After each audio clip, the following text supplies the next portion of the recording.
सभी को नमस्कार। आज के वीडियो में हम सीखेंगे कि फ्लैट पोजीशन में 2 mm मोटी एसएस शीट पर एक स्क्वायर बट जॉइंट कैसे तैयार किया जाए। सेशन के उद्देश्य। इस वीडियो के अंत में आप सीखेंगे कि कैसे एक स्टेनलेस स्टील शीट की सरफेस पर मौजूद क्रोमियम ऑक्साइड और अन्य अशुद्धियों को साफ करें। 2. स्टेनलेस स्टील शीट पर स्क्वायर एज तैयार करें। 3. वेल्ड की जाने वाली शीट के as per stainless steel flux लगाएं। 4. एक उपयुक्त stainless steel filler rod, nozzle और गैस प्रेशर सिलेक्ट करें। 5. एक न्यूट्रल फ्लेम सेट करें। 6. लेफ्टवर्ड तकनीक का उपयोग करके समान रूट प्रवेश के साथ वर्गाकार बट जॉइंट को वेल्ड करें। 7. जॉइंट को साफ करें और वेल्ड डिफेक्ट का निरीक्षण करें। आइए प्रैक्टिकल करने के लिए आवश्यक टूल और इक्विपमेंट एकत्र करें। Gas welding plant, SS flux, bench vice, steel ruler, wire brush, chipping hammer, flat file, tong, scriber. Practical करने के लिए आवश्यक सामग्री 15 बाय 50 बाय 2 मिलीमीटर डायामीटर वाले 2 एसएस टुकड़े। स्टेप 1. स्केच में दिए गए डायमेंशन के अनुसार स्टेनलेस स्टील शीट तैयार करें। 1. 2 मिलीमीटर मोटी स्टेनलेस स्टील प्लेट लें। 2 मिलीमीटर स्टेनलेस स्टील पर एक स्क्राइबर का उपयोग कर डायमेंशन को चिन्हित करें। लंबाई 150 मिलीमीटर और चौड़ाई 50 मिलीमीटर। 3. कटर का उपयोग करके एमएस प्लेट को चिन्हित डायमेंशन के अनुसार काटें। स्टेप 2. शीट के एज को साफ करें। शीट के एज को साफ करने और एज से किसी भी क्रोमियम ऑक्साइड और अन्य अशुद्धियों को हटाने के लिए स्टेनलेस स्टील वायर ब्रश का उपयोग करें। स्टेनलेस स्टील के एज से क्रोमियम ऑक्साइड को हटाने के लिए सावधानी पूर्वक विचार करने की आवश्यकता होती है, क्योंकि स्टेनलेस स्टील का कोरोजन रेजिस्टेंस इसकी सरफेस पर एक निष्क्रिय क्रोमियम ऑक्साइड परत के गठन पर निर्भर करता है। इस परत को हटाने से स्टील की कोरोजन रेजिस्टेंस क्षमता प्रभावित हो सकती है। स्टेप 3. 3.15 मिलीमीटर की मोटाई के लिए नोजल नंबर 5 का सिलेक्ट करें। नोजल नंबर 5 का सिलेक्ट करें और ब्लो पाइप पर लगाएं।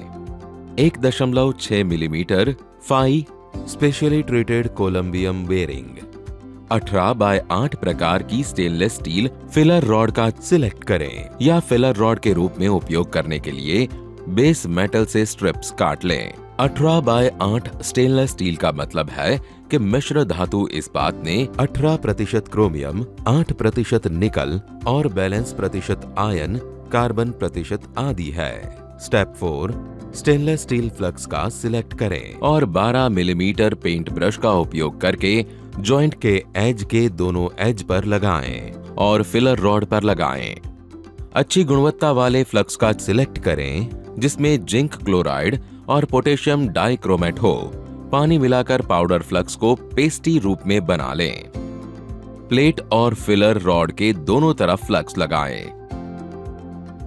स्टेप 5. शीटों के 1.5 मिलीमीटर के गैप वाली मोटी धातु की प्लेट पर बट जॉइंट के रूप में सेट करें। स्टेनलेस स्टील शीट को स्क्वायर बट जॉइंट के रूप में सेट और अलाइन करें।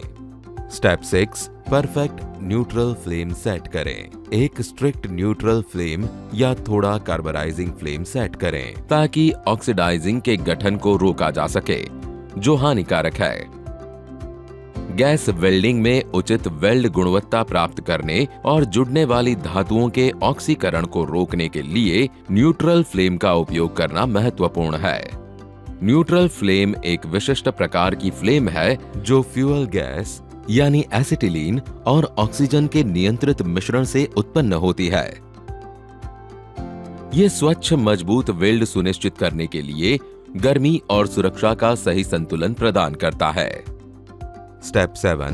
बट जॉइंट की प्रत्येक 50 मिलीमीटर लंबाई पर ट्रैक वेल्ड। जॉइंट के दोनों एंड पर और उनके बीच प्रत्येक 50 मिलीमीटर पर ट्रैक वेल्ड। ट्रैक वेल्डिंग एक ऐसी तकनीक है जिसका उपयोग वेल्डिंग में परमानेंट वेल्ड बनाने से पहले वांछित स्थिति में धातु के 2 या 2 से अधिक टुकड़ों को टेम्पररीली रूप से एक साथ रखने के लिए किया जाता है।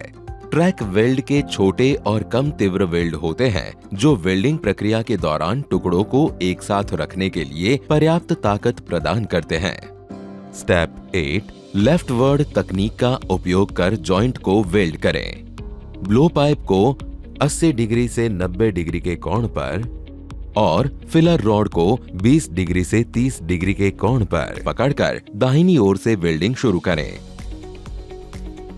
सही कोण और जॉइंट से दूरी पर वेल्डिंग टॉर्च को पकड़ें।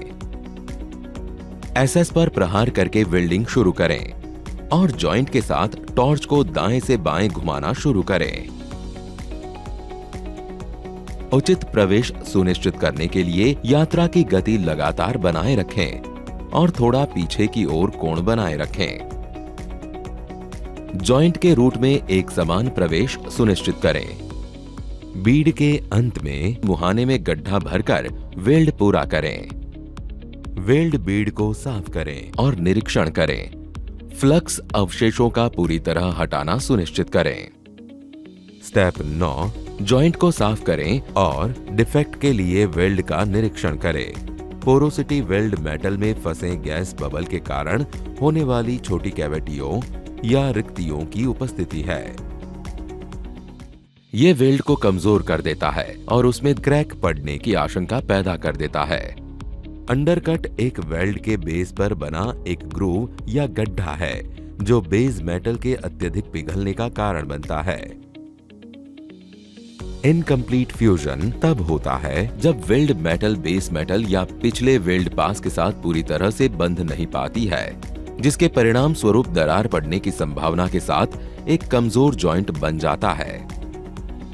प्रवेश की कमी तब होती है जब वेल्ड धातु जॉइंट की पूरी मोटाई में पूरी तरह से प्रवेश नहीं कर पाती है।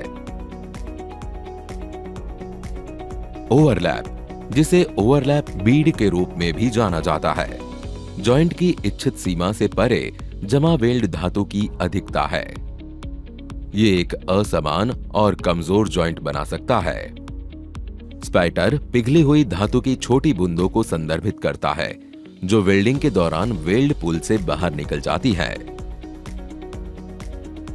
वेल्ड क्रैक विभिन्न कारणों से हो सकती है, जिनमें हाई स्ट्रेस, इम्प्रॉपर कूलिंग या हाइड्रोजन इम्ब्रिटलमेंट शामिल है। इसमें बाहरी सामग्रियां शामिल हैं, जैसे स्लैग, फ्लक्स या गंदगी जो वेल्ड धातु के भीतर फंसी होती है। संक्षिप्त विवरण।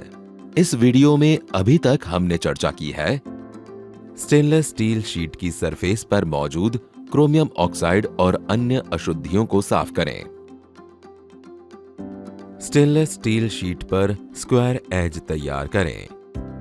वेल्ड की जाने वाली शीट के as per stainless steel flux लगाएं। एक उपयुक्त stainless steel filler rod, nozzle और गैस प्रेशर का सिलेक्ट करें। एक उचित न्यूट्रल फ्लेम सेट करें। लेफ्ट वर्ड तकनीक का उपयोग करके समान रूट गहराई के साथ वर्गाकार बट ज्वाइंट को वेल्ड करें। ज्वाइंट को साफ करें और वेल्ड डिफेक्ट का निरीक्षण करें। इस वीडियो को देखने के लिए आपका बहुत बहुत धन्यवाद। कृपया अपने प्रशिक्षक की सहायता से यह प्रयोग करें। Happy learning.